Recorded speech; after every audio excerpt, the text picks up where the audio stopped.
Welcome to another episode of the podcast. Really happy to have you here, guys. This week we're talking to Manoj Dias, who is the founder of Espace, which was Australia's first multidisciplinary meditation space, I guess. And he has now moved on to co-found Open, which is another innovative wellness I'm going to say program company based out of San Francisco, LA, and Melbourne. So we got talking and he shared some really interesting insights into his own journey and his own story, as well as, we took a look at his practice, at his spiritual practice. And I think this is something that I've really, a direction I really wanted to take the show for a while, and that is to go a little bit deeper in the exploration of some of these practices, different people's interpretations and different people's practices when it comes to returning to a state of stillness, so that we may be able to observe and learn something from them. He has a beautiful take on mindfulness and he shares some incredible wisdom. He's been doing this for quite some time, and he's been holding spaces for quite a lot of people. So he really knows, what he's talking about when it comes to meditation and, Buddhist practices. So it was a complete honor to have Manoj on the show, to have a conversation with me. And I'm really happy to have the chance to share this with you guys. Before we get into it, I just wanted to let you know that I am super grateful for having you here. I feel like I say it quite a bit, but it's honestly the truth. And I'd love for you guys, if you feel inclined, if you feel open to it, to reach out and connect to me, whether it's through Facebook or whether it's on Instagram at today.dreamer, or leaving a comment on the YouTube channel, because it really does mean a lot when I hear from you guys, and I feel like, I really feel like we're on the journey together. So just wanted to throw that out. And I don't think there's much else to say. Stay tuned for some more creative elements in the show. We're going to begin this conversation with the new ritual of taking a breath together. Manoj is going to join us in that. So I invite you to come along for that part, that ritual, and take one deep breath with some kind of an intention before we begin the conversation. Let's get into it. Hi, my name's Michael, and welcome to Today Dreamer, a podcast and YouTube channel that examines the interplay between inner work and outer work. Through conscious conversations and practical walkthroughs, we'll be exploring ideas and practices to help you find a deeper sense of clarity, develop your focus, and take meaningful action. I hope you love the show. Yeah, well, what I've been doing lately is kind of taking a breath with my guests before I start each episode. So it's a little ritual that I do on my own, but I'm starting to include guests on it, and hopefully people listening can join in as well. So I set an intention for, what we're about to get into, and then kind of take a deep breath in through the nose, into the belly, and then the moment between the breath and the inhale and the exhale, I kind of just hold that intention for a moment and kind of invite everyone else listening and you as well, Manoj, to join in with that. And it kind of, sets a nice energy for the rest of the chat. So do you want to do that with me? Of course. That's great. Okay, so let's do it. Let's take a deep breath in through the nostrils and into the belly.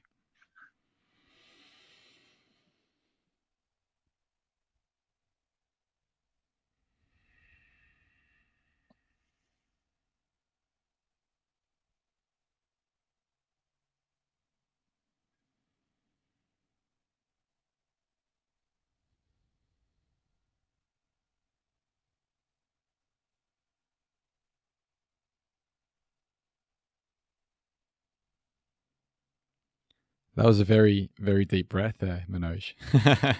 I thought I was waiting for you. Nice. So I guess a good place to begin would be a space.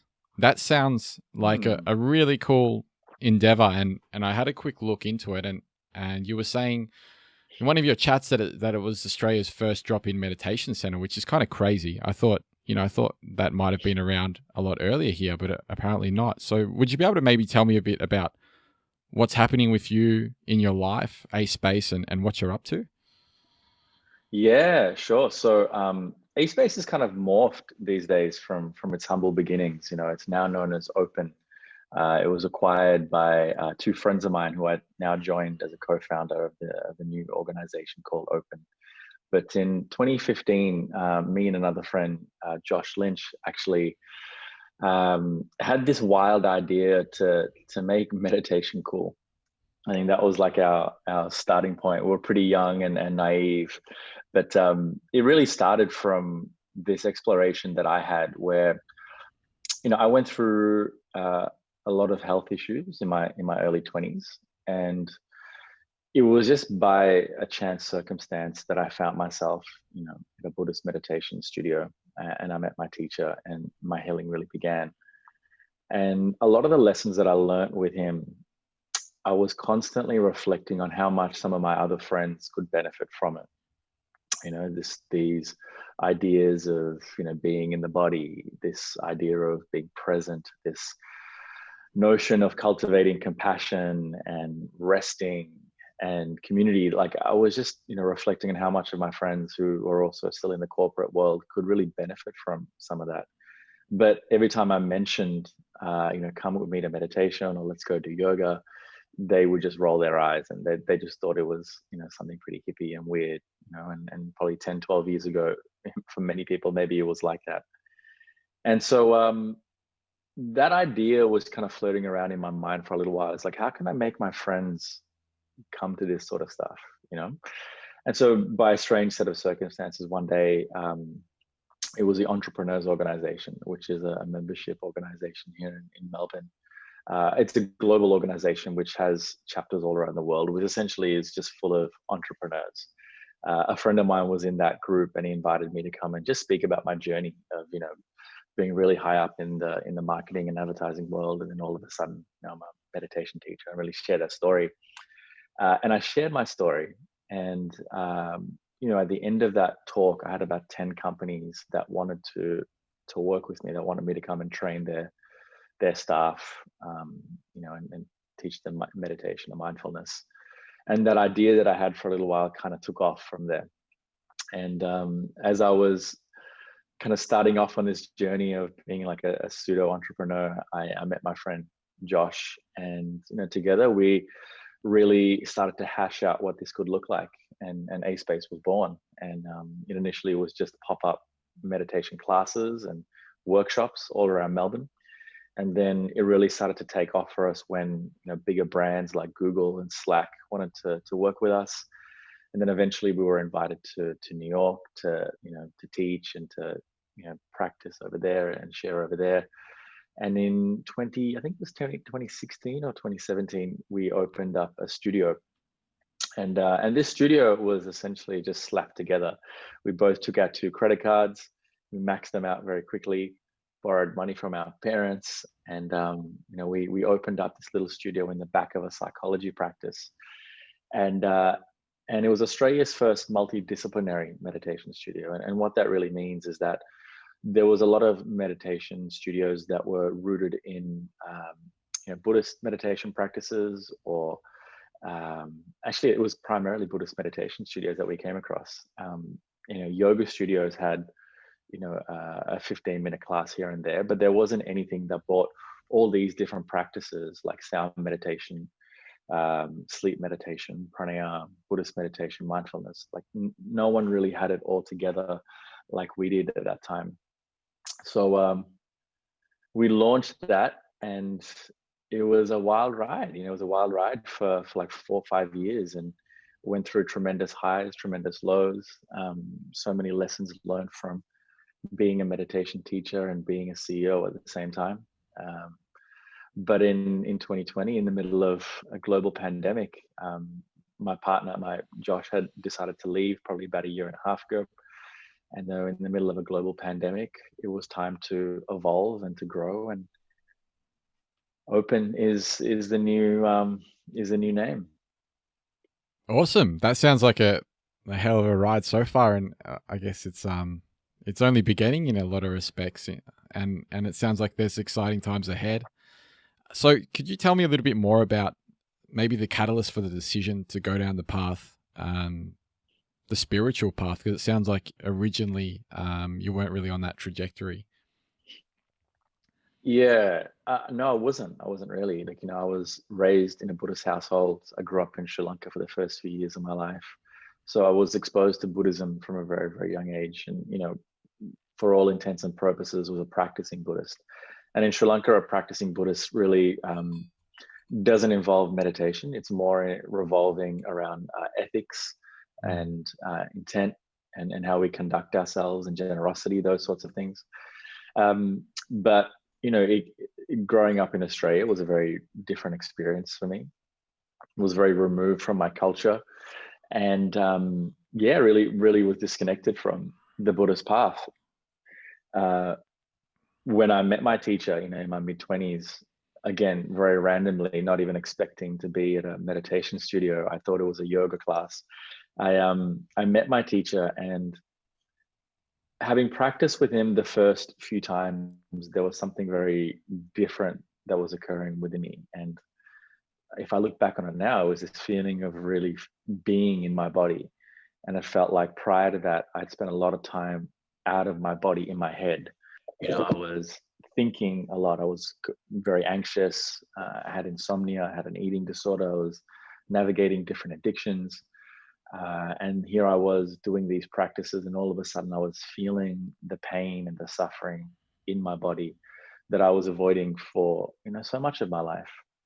So again, it was never a conscious decision to go down this path. But the more I practiced with them, the more I was changing internally. And uh, he started to float the idea. He's like, maybe I think one day you'll be a teacher, is what he said. And he was this really amazing, incredible human who was, um, I forgot the name that slips me. When someone can see the future, what is it? Clairvoyant, maybe is the Yeah, word. yeah. But he was known as that, and he said it very early on, that I see you as a teacher, and I just thought he was absolutely mad, because I was at the height of my marketing career. I had a fancy job, fancy car, going to all these cool parties. And when he said that, I just thought it was just like a throwaway line. But Mm. I practiced with him every day for 8 years. Uh, and eventually, when he asked me to teach, I just kind of stepped in, and it felt like the most natural thing in the world and the most terrifying thing at the same time. And the rest is probably history. Nothing else felt as meaningful as being able to share something that had provided me so much healing. So you're in the corporate world and you're kind of going to these fancy parties and you're at the height of your career, and then you just kind of stepped into a yoga class, or what you thought was a yoga class, and then all of a sudden you had these experiences where you felt more connected to yourself, and then you started seeing this guy every day. Like, they must have been some pretty profound, you know, experiences, and definitely sound very meaningful to your life. Yeah, maybe it wasn't as linear as that. Like, it wasn't just life was great, so I decided to go to yoga. Life was Mm, actually really bad. Like, mm, I had all of these things, but like I said, internally, my mental health was really suffering, and we didn't talk about mental health or anxiety like we mm, do these days. Back then, 10, 12 years ago. So it was a very confusing and scary time in my life. And at the height of that was the addiction that I was going through. And so I tried every way to get better. I'd been to lots of doctors and psychologists and psychiatrists. I tried alternative therapies.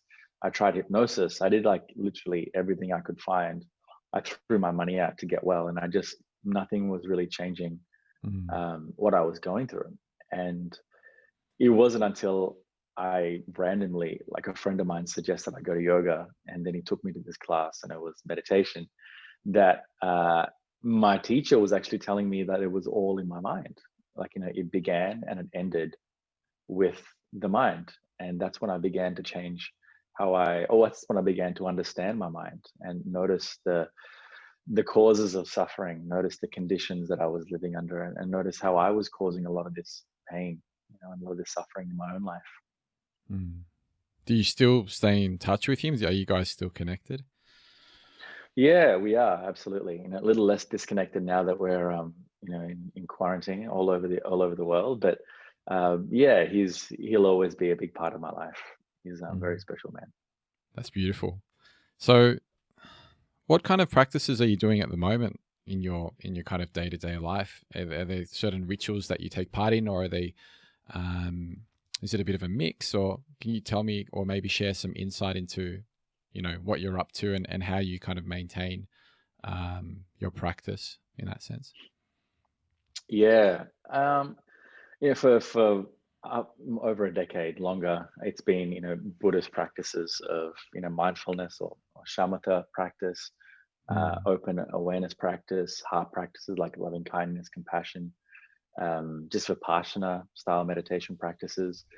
And probably in the last 4 years, I've solidified this practice, which is really working with embodiment, meditation that really focuses on the body and allows me to really be with, pain and anxiety and trauma. And it's a somatic practice. There's different words for it. There's rain is a word that's commonly associated with it. Minya Rinpoche has a different word for it altogether as well, and a different phrase for it. But this practice is essentially me spending 45 minutes or 20 to 45 minutes some days just being with my body, similar to a body scan practice, but just noticing what arises in my body, emotionally, physically, and then moving from there into a Tibetan breathing practice called Vase breath, which brings, energy, for lack of a better word, from the head down into the body. And then oftentimes I'll finish that practice with an open awareness practice, or a Krishnamurti had a different word for it, which is I forgot it right now, but he had a really great phrase for it. But it's essentially just observing the nature of awareness. So all up, it's about a 45-minute practice, usually each morning. Mm. I start with dedications and offerings in traditional Buddhist practice, and then finish with merit giving. So the dedication of the practice to all beings. That sounds awesome. I might have to have a deeper look into these. What was the name of that breath you mentioned, the Tibetan one? Vase breath. Vase breath. Yeah, I'm gonna have to do a bit of research and find out a little bit more about these because I haven't actually come across that before. And that sounds Yeah. fascinating. Yeah, so you've kind of developed this over the years. And what about what you do through your work? How do you kind of tailor or structure, or how did you begin to do that? Your sessions with other people.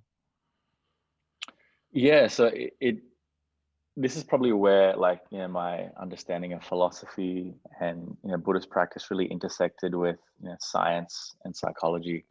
I teach mainly to secular audiences, and mainly my training has also been in secular mindfulness practice. So if I'm working with organizations and companies, it'll have a Buddhist lens, but it'll primarily be secular mindfulness practice. So I'll run workshops or programs and do that sort of stuff. But usually at the studio, it's a class. So a class in a traditional setting in which Buddhist teachers would teach would be framed with a story. So there would be a Dharma talk and there would be a practice. And so we had classes that range from 30 to 45 minutes. Um, and then lately, it's a lot of it has been online. So it's a whole new world altogether. So similar sort of scenario, but sometimes we have less time for the Dharma talk, more time for the practice. Sometimes it's just the Dharma talk, no practice. It's really kind of evolving in this kind of modern age. Yeah, that sounds awesome. I guess you kind of tailor things to whoever you're working with as well, and try to kind of do what's best for them from your experience and where you're at as well. Yeah, well, I tend to teach from a system, and that's really important to me. So um, what I mean by that is that a lot of what I'm teaching I don't make up. It's not something that I've even developed. It's stuff that has been passed on for 2,500 years. Mm. And the challenge and the invitation that we have as teachers is, how can we make this ancient tradition relevant? So how can we use language that people connect to and that people find relevant to their lives? But in terms of how I deliver it, it's very much, traditional practice. Mm. Could you talk to me a little bit? I'm more curious about this kind of like, ancient wisdom for the modern times. Mm. What kind of levels or stages or kind of what kind of a structure does that have to that system? Because that's interesting, and there's, like you said, there's many ways into kind of describing things to different people and doing it in a really relatable way, and also kind of feeling out where other people may be struggling and coming in with guidance. Like, Mm. how does that look? Like, how would you kind of describe that system in a little bit more detail? I'm just curious. Yeah, so I think that meditation these days is quite popular, right? Like it's Mm, not as foreign as it was maybe 5 years ago, maybe not even 2 years ago. So there are lots of different ways that you can meditate. People are developing their own types of meditation practice. There are many different lineages and traditions and practices that are coming up all the time. And so there's like the new age meditation practices that are, developed quite recently. And then there are lineages in which people teach from. And, my original teaching was in the Theravada Buddhist lineage, which is known as the first vehicle, or the most traditional Buddhist form. These days, I kind of integrate a lot of Tibetan Buddhist wisdom as well, because, my teachers are in that lineage as well. But in the Theravada system, there are systems that exist within that lineage. So mindfulness, for example, is a system, and it started with a sutta called the Satipatthana Sutta, which is the four foundations of mindfulness practice. And so that in itself is a very systematic training of the mind that helps us to eradicate greed, hatred, and delusion. And it's not the complete path, but it can be. It can be if practiced really diligently, and it offers us so much value and insight that in the modern world we just haven't included in our learnings when it comes to mindfulness. Mindfulness is to be palatable for Western audiences has been kind of reduced to attention. If you're present with a non-judgmental attitude, and then that has so much benefit these days. It really does. It's been shown and researched, to have so much benefit. But there's also a whole other side to mindfulness practice that the Buddha taught, all those years ago, that hasn't been captured in mindfulness-based stress reduction. And so the Satipatthana Sutta contains some of those teachings, and in particular, the each step or each foundation of that journey, starting from the foundation on the body, to the foundation, the feelings, and so on and so forth. So that's one example of a teaching. In the mm, Tibetan system, there is what we call the Lam Rim, the gradual path of awakening, which I'm only now studying. I have been studying the last 3 years with my teachers. So there, for me, just offer a lot more depth of learning, and it takes me out of my head, because sometimes when I get into certain trainings or certain literature, it can be very scientific, and in making it scientific, it becomes reductionist as well. We boil down this vast world of spirituality to something that can be quantifiable, and a lot of the time, in my experience, it can't be. It's experiential. So yeah, I mean, I think that's just how it differs really at a high level. yeah, that sounds amazing, and it feels like, because you've been doing this for quite some time now, that you must have really embodied and learnt a lot of these lessons through experience yourself and through your practice over this kind of decent chunk of time. Is there anything at the moment, like you said, that you're still kind of looking through certain, like you're still kind of developing your knowledge, and I guess that's an ongoing process. But is there anything at the moment from a spiritual standpoint, and that word can be pretty loaded, but do you have anything that kind of is exciting you at the moment? Anything that you're kind of exploring or curious about? Yeah, and look, I am by no means an expert at this. I've been doing it for a little over a decade, and Mm. people I know that have been practicing this for 30 years barely scratch the surface. So I'm very much at a novice in all of this, and in particular, like I've just started, a new business. I'm in the middle of quarantine. I've been separated from my girlfriend for 6 months because of the borders being closed. So Mm. there's a lot of turmoil and change that I'm going through. And, not only that, we're seeing civil rights issues being brought up that also affect me, and all these sorts of things. So, the last month in particular, maybe even the last 2 months, my practice has been really challenged by all of this. I found it really difficult to do my normal practice. I've had to change it up, different positions of meditation practice, using, breathing sometimes in a very specific way to get me into the body, to get me to practice. So what's exciting me is this challenge of, really being prepared for these moments, because it's real life, right? Like, life isn't always going to be smooth and linear. And the Buddhist practice is really founded on this idea of groundlessness, where nothing is stable. So right now, the world is very unstable, and the invitation meditation practice really holds is, how can we show up for it, and how can we use our practice to support us when we're falling through the sky almost, on a daily basis.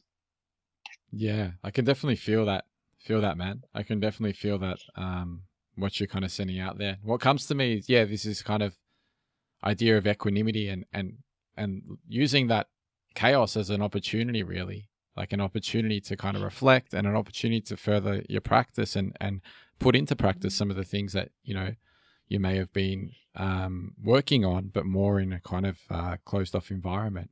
Now you're in the throes of things. Now you're in the storm. It's like, how do you work through that?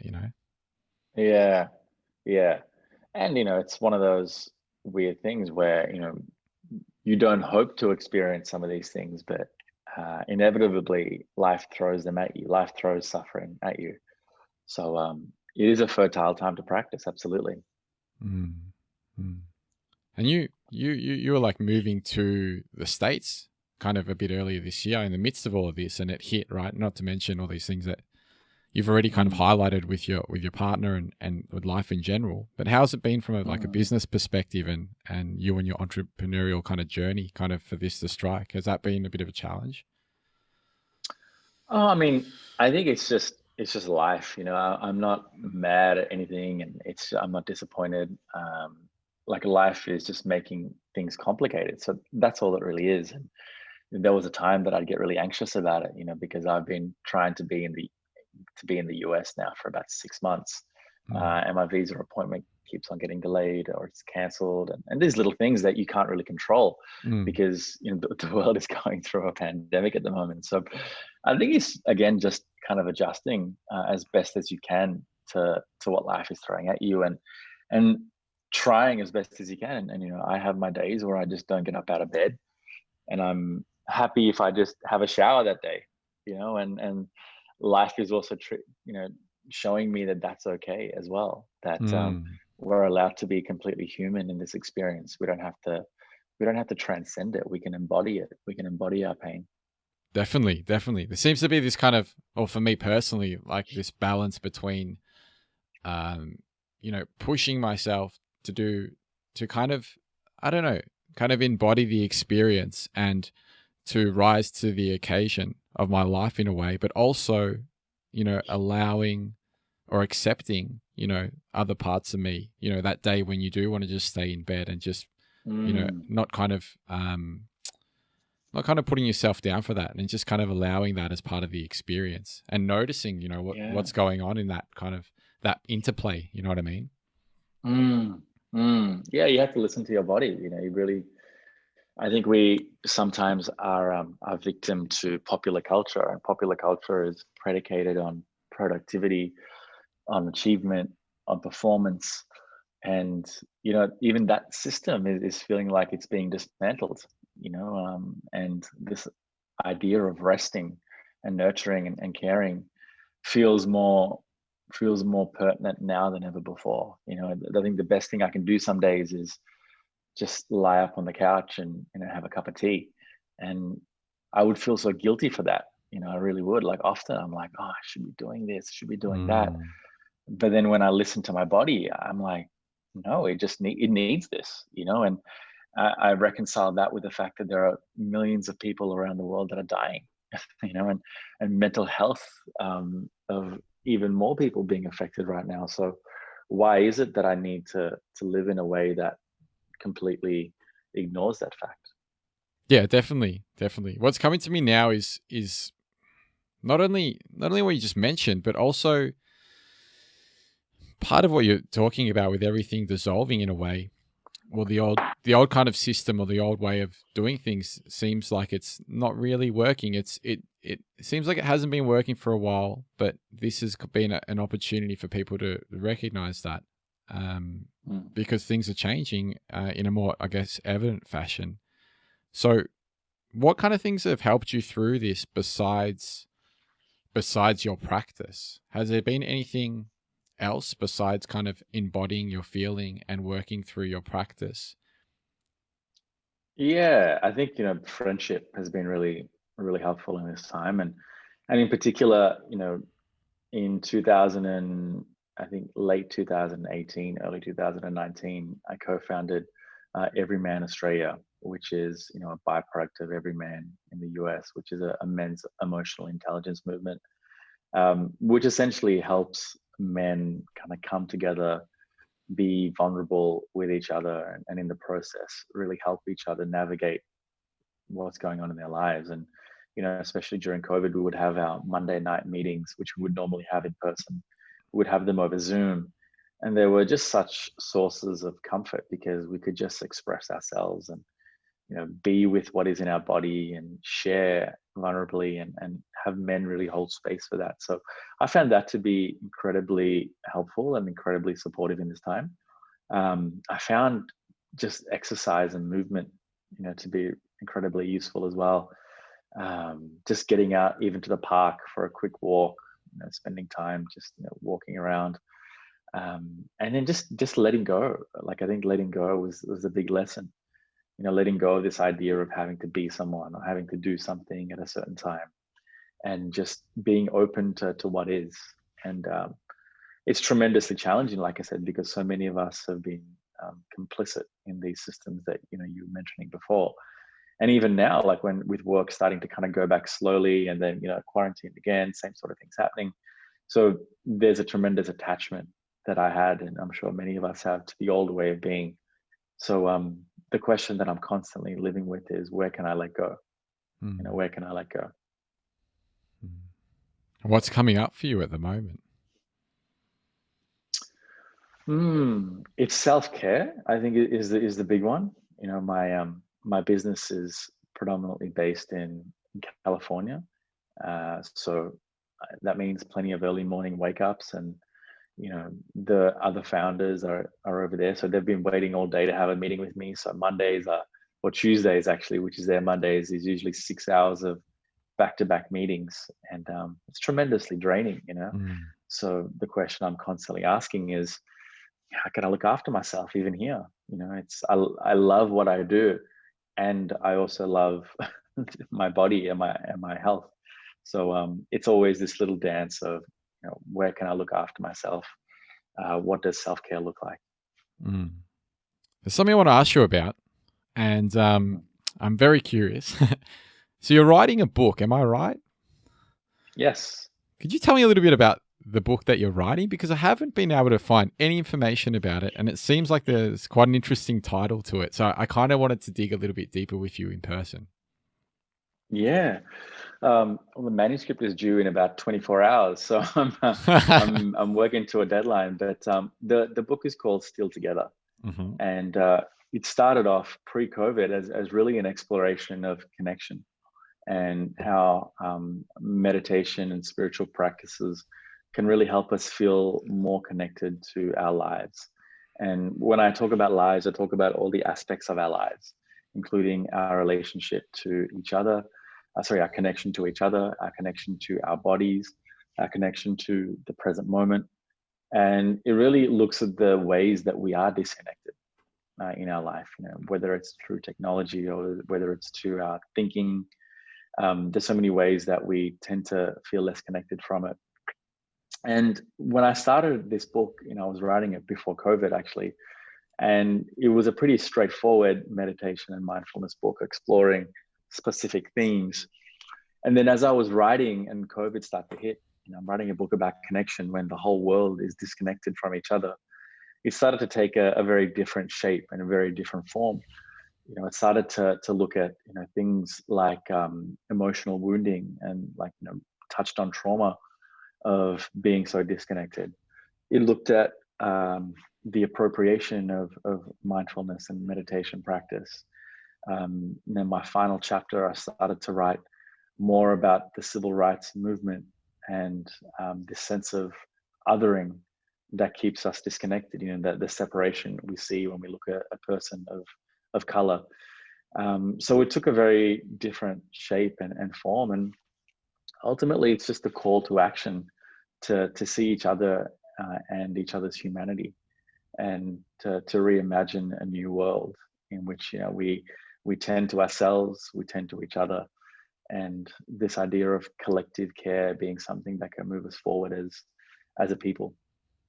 That's powerful, man. That's really powerful. And I think I'm in the same boat as you, man. I'm feeling what you're saying, and I really feel as though something like that could really do anyone that picks it up a lot of good. And then that good spreads outwards. That good passes on to people around you, and I feel as though that's a real powerful thing to be talking about, writing about, and just want to share my kind of appreciation for what you're doing, man. That sounds really cool. Thank you. I've got a similar kind of thing in my mind at the moment, the question of how to help people connect with themselves, each other, and the planet on a deeper level. And I want to be doing some projects with that in the future. So I think I'll be staying in touch with you, Manoj, at some point, and connecting with you again, because I'd love to hear your thoughts on anything I kind of put together in the future. Absolutely. Yeah, the world needs us right now. Yeah, man, that's awesome. So when's the book coming out, and when kind of can people get their hands on it? Yeah, I think I'm not sure when the pre-orders come out, maybe around November this year. Yeah, but the cool. book will be out, I think, in early 2021. Awesome.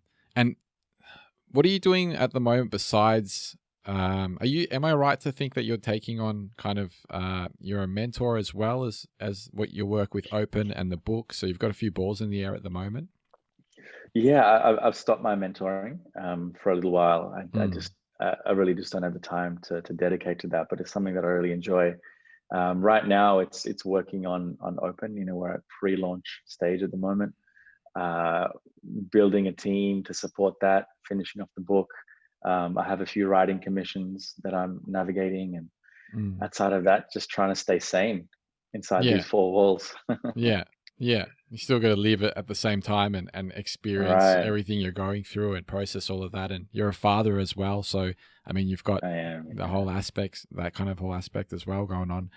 Can you tell me a little bit more about Open, and maybe how people can get in touch with you if they wanted to, or Open, how they might be able to find out more about that as well? Yeah, so Open is a modern meditation studio. So, what Open is really trying to create is a place where all these different practices, these methodologies can coexist as one. So, we bring breath work into practices, we bring mindfulness and meditation practices, and we blend it with sound meditation. We have movement, yoga, and it's really bringing these multiple modalities and seeing if we can amplify them in new ways, through either technology or in person. So it's like an So it's experimental. There's an experimental thing going on there as well. well, yes and no. Like they've historically over the centuries been blended together, but I think now we have such an affinity to one or the other. I know when I started with Open, I knew very little initially about sound meditation. And then I started working with, a friend of mine, Alexander Tunus, who's like one of the grandfathers of sound meditation, and just learning more about sound meditation and its history and its connection to spirituality and its connection to, the sound Om, for example. It's been fascinating. And so there's always been like this intersection of these practices. So it's really starting to bring these practices that may have felt separate in a way together. Yeah, that's awesome, dude. That sounds very exciting, and it sounds very interesting as well. Especially because there Mm, are certain connections between the different practices, and there seems to be, like, areas where maybe one practice is probably a bit more applicable, or they both have kind of strengths and their weaknesses and different applications, and the merging and the mm, kind of moving of into one another it sounds like a powerful thing to be exploring and to be sharing with mm. people. So that sounds really exciting. The open project. Yeah, Yeah. absolutely. Absolutely. And you can find out more information if you look up Open Meditation California. It should be up. The website is o-p-e-n.com.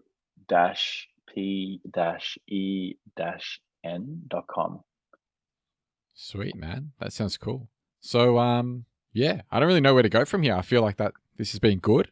We've spoken about some stuff, and we've shared what you're up to, and it really sounds like, yeah, I'm just really grateful to have the opportunity to kind of connect with you today, and to just, experience your vibe, and to get to meet you as well. And it's yeah, it's been really nice talking, man. Oh, pleasure. Pleasure, my man. It was great to connect. Cool. Thanks for tuning into the chat. If you want any details on Open or on Manoj Dias, then I'll leave some links in the description section. Whether you're watching or listening, they'll be available. And feel free to check out some videos on the YouTube channel. Have a bit of an explore around, because there are some videos on meditation up there. And if you're just beginning, I think they could really help you out, get a solid practice going. It doesn't need to be very long, but having some kind of a consistent meditation practice or spiritual practice really will create an anchor in your life that will, translate into other areas of your life in positive ways. So, um, an anchor to come back to is nice, especially through uncertain ups and downs in life.